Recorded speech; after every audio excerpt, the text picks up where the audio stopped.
Aleluya. El Señor esté con ustedes. Del Santo Evangelio según San Marcos.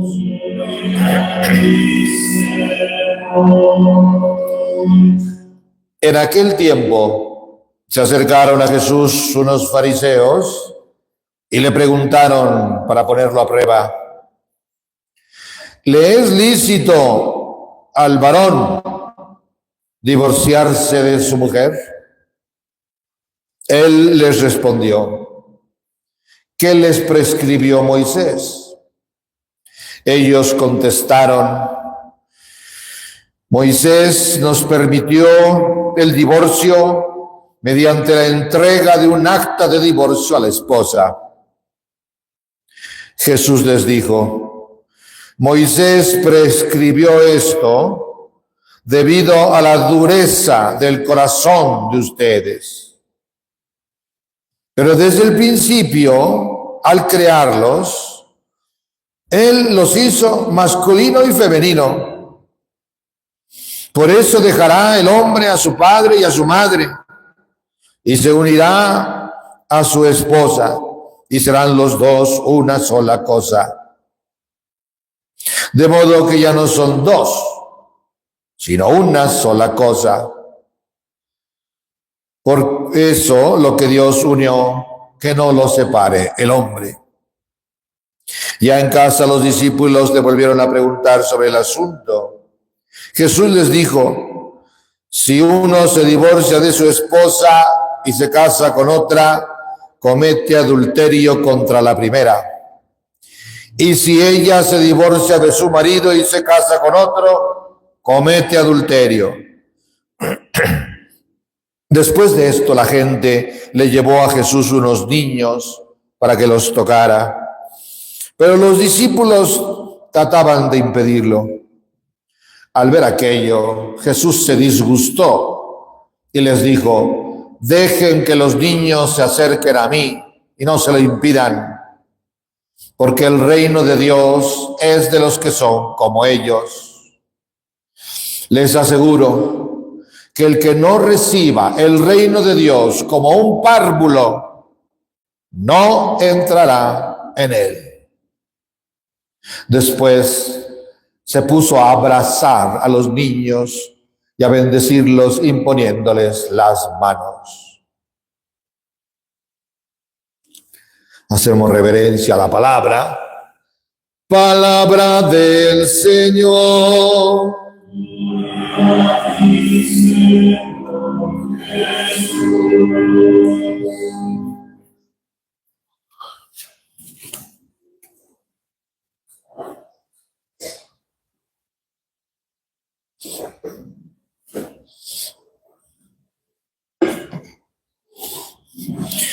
El Evangelio Marcos, el evangelista Marcos, nos viene presentando a lo largo de estos capítulos 9, 10, 11, elementos fundamentales de lo que podríamos llamar la transformación de la persona humana.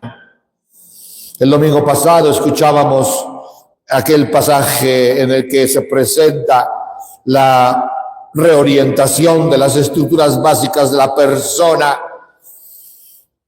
la mano, el pie, el ojo, para poder entrar en la dinámica de Dios. Y hoy se presenta un pasaje, dos pasajes que parecieran no tener que ver uno con el otro, pero que están profundamente relacionados, al menos en la intención del evangelista. Aparece el tema del divorcio y de la polémica que le presentan los fariseos a Jesús, como dice el evangelista, para ponerlo a prueba, para tenderle una trampa, a ver qué dice Jesús sobre este tema. En el fondo había un problema en la base de desigualdad. El único que tenía derecho a divorciarse de su cónyuge era el hombre, la mujer no. Ninguna mujer podía plantear una demanda de divorcio, o como se llamaba en aquella cultura, una demanda de repudio. No se podía separar la mujer del marido, pero el marido sí podía rechazar a la mujer, y la casuística se había ido haciendo cada vez más lastimosa y discriminatoria contra la mujer. Había rabinos que enseñaban que incluso si se le pasaba la sal en la comida, era motivo suficiente para despacharla y mandarla de regreso con sus padres. Le plantean este problema a Jesús. Y Jesús va a plantear una doctrina difícil que tuvo que abrirse camino no solo en la mentalidad judía, que aceptaba perfectamente el divorcio, sino en la mentalidad del Imperio Romano. Todas las culturas aceptaban el divorcio. Jesús va a establecer las cosas aludiendo al principio y colocando ese principio por encima del mismísimo Moisés. Y aquí es interesante cómo conecta Jesús el divorcio con la dureza de corazón. Si Moisés les dio ese permiso, es porque son de duro corazón. Quiere decir que lo que hay que trabajar para hacer posible el misterio de un matrimonio indisoluble y perpetuo es el propio corazón de los cónyuges. Esta esclerocardía, que es un término muy utilizado por Jesús para referirse a la dureza del hombre, al pecado del hombre, la dureza del corazón que impide abrirse a la propuesta de Dios, impide también recibir al otro con un corazón verdaderamente dispuesto a los desafíos del amor. La cerrazón o la dureza del corazón constituye en la mentalidad de Jesús de Nazaret uno de los más grandes obstáculos que el hombre de la alianza encuentra para poder vivir conforme a la voluntad de Dios. Significa la cerrazón en torno a los propios criterios, en actitud refractaria a la iluminación divina. Es la resistencia del corazón humano frente al Espíritu de Dios. Esa dureza está a la base de toda discriminación entre los hombres, de toda injusticia, de toda marginación. El hombre que se divorcia de su mujer tiene endurecido el corazón. Y esto que parecía un problema solo del varón, Jesús lo va a elevar con escándalo para todos, lo va a elevar también al nivel de la mujer. Jesús habla de una posibilidad que no existía en su tiempo. La mujer no podía divorciarse en Israel, pero sí en Roma. Y entonces Jesús está estableciendo un criterio universal que va más allá de la lógica del pueblo de Israel y que quiere tocar a todos los pueblos. Pues ni el hombre ni la mujer tienen derecho a divorciarse.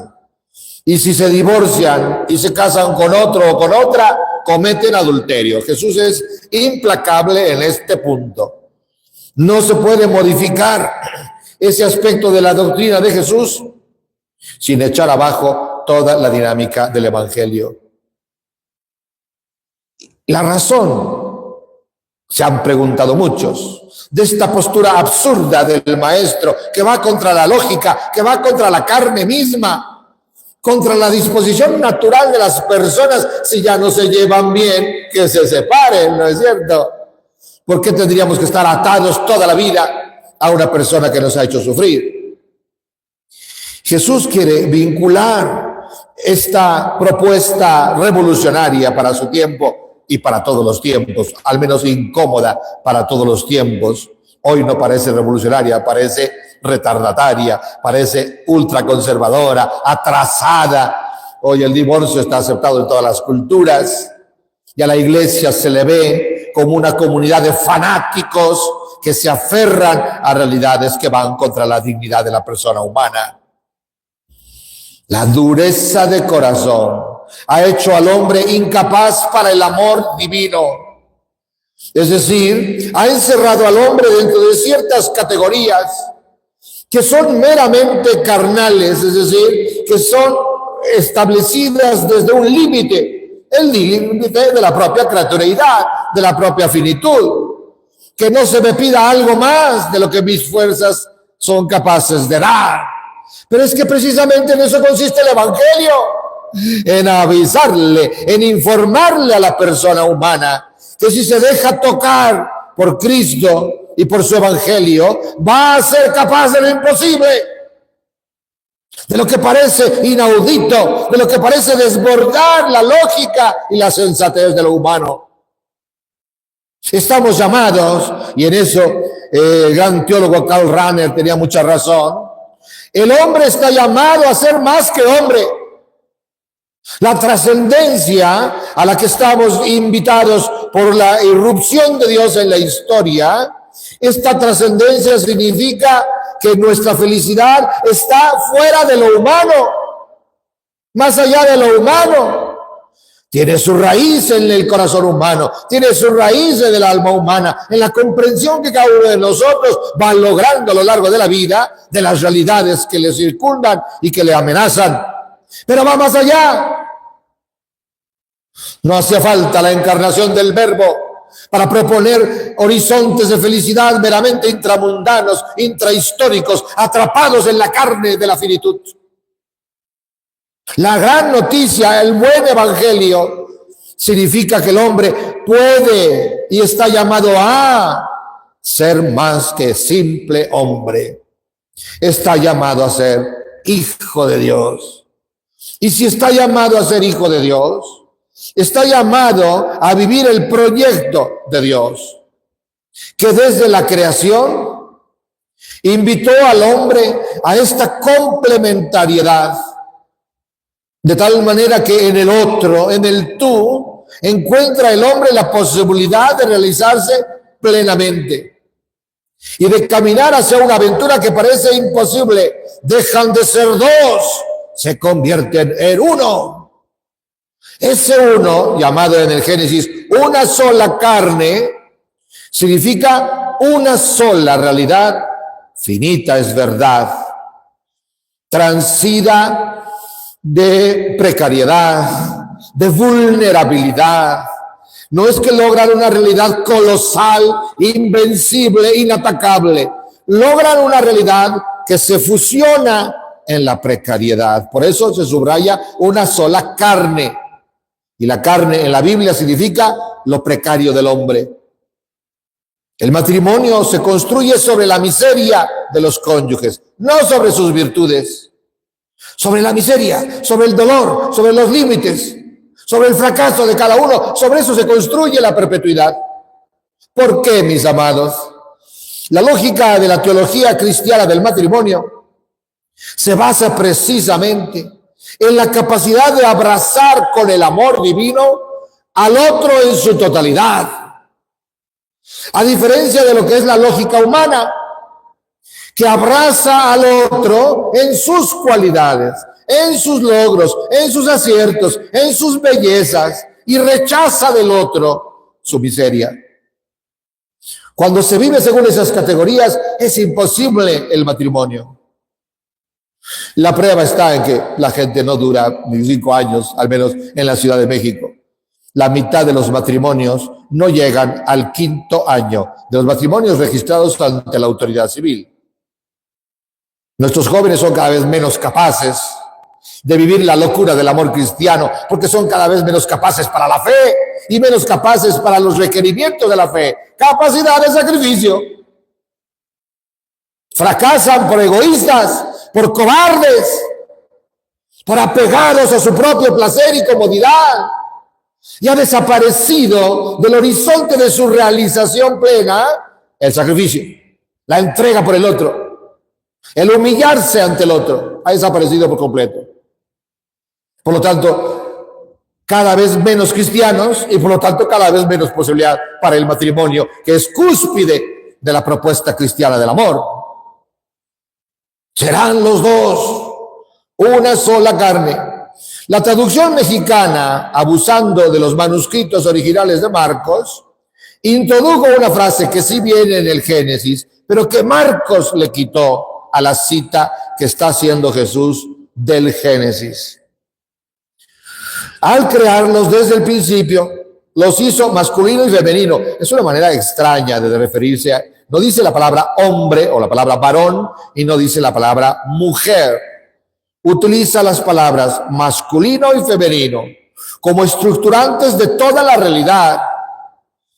Y desde ese ámbito de lo masculino y de lo femenino, dice el texto de Génesis, por eso dejará el hombre a su padre y a su madre. Y ahí el hombre, la palabra anthropos, no significa el macho, el varón. La palabra hombre significa la persona humana, que es el significado que también tiene en español. Cuando hablamos de los desafíos del hombre en el siglo contemporáneo, estamos hablando de los desafíos de los dos géneros, no solamente del género masculino. El hombre abarca la totalidad de lo humano. Y así es en la traducción griega del Génesis, el anthropos. El anthropos, el hombre, la persona humana, dejará a su padre y a su madre. Y no dice Marcos, y se unirá a su esposa, porque Marcos sabe que la palabra anthropos no se refiere al varón, sino a la persona humana. Entonces Marcos quitó esa parte de la cita del Génesis. Dejará a la persona a su padre y a su madre y serán los dos una sola carne. Este es el dicho de Jesús en Marcos. ¿Qué significa dejar padre y madre? Padre y madre representan en la antropología hebraica, en la antropología de la Biblia, toda la estructura de origen.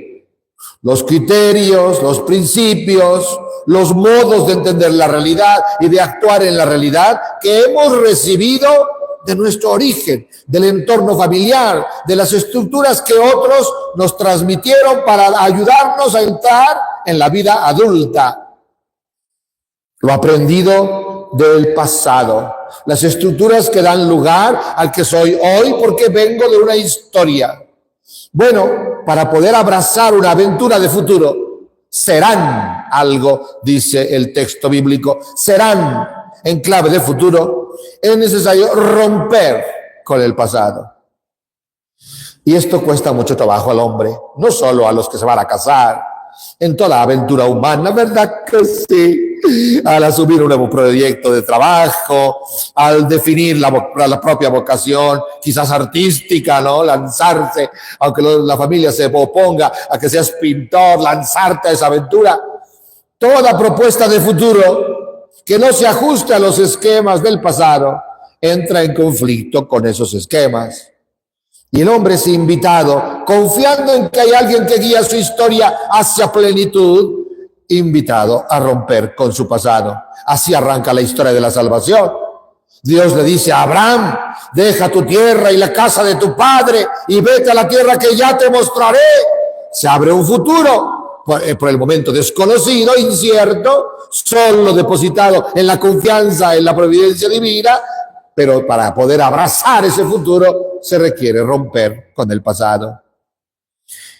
Y el futuro, serán los que rompan con padre y madre, con los esquemas aprendidos hasta el momento. El futuro es de carne, es decir, de un desafío que se construye desde la fragilidad. Serán los dos una sola carne, un solo proyecto de fragilidad. La pareja humana es eso. Curiosamente, basándose en el Génesis, obviamente no en el Evangelio, pero sí en el Génesis, un filósofo judío de gran fama, Martin Buber, en su libro Yo Tú, que se publicó por primera vez en español, justamente en México, por el Fondo de Cultura Económica, dice en esa obra magistral de la relación de la pareja, esto Martin Buber: la pareja no se construye sobre logros específicos. La auténtica relación con el tú implica que el yo esté dispuesto a construir su vida desde la precariedad. Abrazar al tú significa abrazar al finito, al determinado, muchas veces al apocado, a aquel que precisamente por su diferencia es despreciado. por los que se sienten de alguna manera grandes. El yo siempre se siente grande. El yo juzga todo, el yo amenaza todo, el yo se apropia de todo, se cree grande. No se puede acercar al tú, dice Martin Buber, si no se descubre él mismo pequeño, finito, y por lo tanto necesitado de ese otro pequeño, finito, pero diverso, que puede enriquecer su propia pobreza. Es en la diferencia donde radica la riqueza. Es precisamente en descubrir al otro como irreductible a lo que yo soy y a lo que yo pienso, lo que me permite un primer salto fuera de mí. Si el otro tan distinto, tan diverso, nada que ver con mí, yo, por eso es el tú, ¿no? Totalmente distinto a mí, es el primer horizonte para rescatarme de la cárcel que soy para mí mismo. Es la relación con el otro, el puente que me permite abrirme al totalmente otro, el que es totalmente distinto a mí y que es Dios. Es decir, la relación matrimonial anuncia al mundo proféticamente un desafío. Solo si te atreves a abrazar la diferencia del otro, sea quien sea, políticamente, ideológicamente, culturalmente, solo el que acepta abrirse a la diferencia que le desafía, a la diferencia que le pone en riesgo, y abraza esa diferencia como proyecto también para su propia vida, está en camino de encontrarse con Dios, que es precisamente las dos cosas, el totalmente otro y el totalmente vulnerable, el Dios hecho carne, que viene a visitar al hombre en la pobreza ridícula de un portal de Belén y en la ignominia repugnante de una cruz en el monte de la Calavera. No solo diferencia, sino diferencia repugnante. Diferencia desafiante porque es hacia abajo, no hacia arriba. De modo que ya no son dos, sino que están llamados a ser, serán una sola carne. Por eso lo que Dios unió, que no lo separe el hombre. Ese es el proyecto de Dios. Mantenernos atrapados en la jaula del propio yo es contrario al proyecto de Dios. Solo la salida, pero esa salida provoca vértigo, esa salida implica sacrificio, implica aceptación de lo que no quiero. Solo la salida hacia la diferencia del otro puede hacerme abrir camino hacia la total diferencia del totalmente otro. Y ahí es donde entra el otro pasaje, Jesús y los niños. Quítenle ustedes toda la imagen de ternurita que pudiera tener el texto según nuestra cultura ñoña. Nosotros vemos a los niños así con mucha ternura y los protegemos y hemos creado instituciones y leyes para proteger al infante. El infante era lo más despreciable en la cultura de Jesús. No tenían derechos los niños. Era una carga insoportable. Solo se les soportaba con la esperanza de que llegaran un día a adultos y entonces sí, pudieran trabajar y pudieran ser soldados que defendieran la nación, etcétera. Pero antes de los 12 años son una carga insufrible. Y entonces se abusaba de ellos, se les maltrataba, se les despreciaba a los niños. El niño en la cultura de Jesús es la imagen de lo que no vale, de lo que no sirve, de lo que se tarda tanto en ser útil. Y entonces al ponerlo Jesús allí y al colocarlo como centro para su comunidad, está diciendo el que no abrace la pequeñez. De hecho, utiliza una palabra que es niño chiquitín, parvulito. El que no abrace la más absurda de las pequeñeces no puede entrar en el ámbito del amor. Si tú pretendes entrar a la relación con el otro desde una cierta grandeza pretendida, porque no es real, pero es lo que tú te has construido en la cabeza, de un quién sabe qué dominio, de un quién sabe qué poder, de un quién sabe qué grandeza, felicidad, belleza, posibilidad.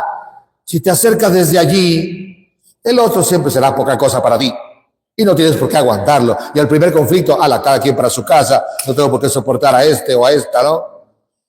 Pero si tú entras al misterio del amor propuesto por Dios desde la pequeñez, sabiéndote el más pequeño de todos, todo lo recibes con agrado. De los que son como ellos es el reino de Dios.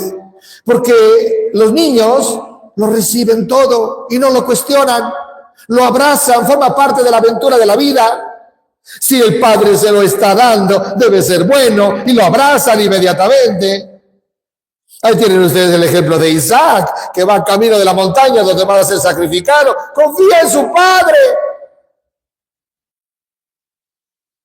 En el fondo, es esta pequeñez del niño dispuesto a ser sorprendido por su padre la que permite vivir el verdadero desafío del amor, el matrimonial. Si yo no recibo al otro como regalo de Dios en mi vida, aunque ese regalo me cueste tanto trabajo por sus diferencias, por sus miserias, si no recibo como un pequeño niño el don que el Padre ha querido darme en la vida, que es mi pareja, que es mi cónyuge, no podré hacer de esta relación de reino. No podré. Porque siempre será obstáculo, ¿verdad que sí? Su fealdad, su pequeñez, su traición, lo mucho que me decepciona cada día. Y el matrimonio debe pasar por la decepción. Porque solo allí se puede experimentar la gratuidad del amor a la que estamos llamados. El amor gratuito, el amor que no cobra intereses, el amor que no canta los favores, el amor que se humilla permanentemente porque ya no depende de la respuesta del amado, se alimenta de la fuerza misma del amor unidireccional. Cuando se casan dos, no se casan prometiéndole uno al otro corresponderle, no, son dos promesas unidireccionales. Si ustedes analizan la fórmula católica del matrimonio, no hay condición alguna. Yo, Pedro, te acepto a ti, Petronila, como mi esposa. Y prometo yo prometo. La otra está recibiendo ahí un baño de gracia. Puro regalo, puro regalo. No se le dice, si resulta que eres como me dijo tu madre que eras, si cocinas tan rico como la mía, no como la tuya, si cumples ciertas características, no pone ninguna condición. Yo te acepto a ti. Con toda la totalidad de lo que tú eres, lo que he podido descubrir durante el noviazgo, que no sirve para nada, por supuesto. El noviazgo es como la campaña electoral. Se muestra la mejor cara para ganar los votos, pero nada más. Después viene la realidad y se fregó todo el mundo. Bueno, pues eso es el noviazgo, una etapa de engaño. Están engañados por el propio enamoramiento que les impide ver los defectos que están tan a la vista. Si basta la primera visita que hagas a la familia de tus futuros suegros para ver el panorama que te espera. Un amigo mío de la prepa, me acuerdo mucho de esto porque nos acabamos de ver y nos reíamos de esa anécdota. Una novia preciosa que en uno de los encuentros lasallistas conoció y bueno, en la primera visita a la familia de ella, la abuela, la madre y las dos hermanas de la madre, de este volumen, gordas. Y dijo, en esto me estoy metiendo, no gracias. Y la novia estaba muy bien, parecía modelo de televisión, pero dijo, no, pero ya vi cómo se ponen al paso de los años, no gracias. Bueno, es una caricatura, pero en el fondo uno tiene que estar dispuesto a abrazar al otro, pase lo que pase con el tiempo. Y solo es posible si uno abraza el amor unidireccional. Yo he decidido amarte porque en amarte está mi plenitud. No en que tú me ames a mí. Si además recibo amor, hombre, todo es pura ganancia. Pero aunque no recibiera amor de ti, yo porque lo descubro como llamamiento de Dios, decido aquí ante la comunidad, ante la iglesia, ante el mundo, ante el ministro que certifica la validez de este dato, decido amarte hasta la muerte. Me puedes traicionar 100,000 veces, que yo te amaré 100,001. Una propuesta vertiginosa que mete a Dios mismo en la relación entre dos. Mete a Dios mismo bajo las sábanas. Mete a Dios mismo en la urdimbre de la vida cotidiana. En la enfermedad, en la salud, en lo próspero, en lo adverso. Mete a Dios mismo en el transcurso de un amor que se aprende a vivir a golpes. Y entonces se convierte en amor verdadero. Pidamos después al Señor que nos haga como niños y que recibamos la invitación al amor con auténtico espíritu infantil, es decir, de confianza absoluta, de cero cuestionamiento, de descubrimiento de la maravilla que el Padre nos propone y que así vivamos todo lo que venga de Él. Que así sea.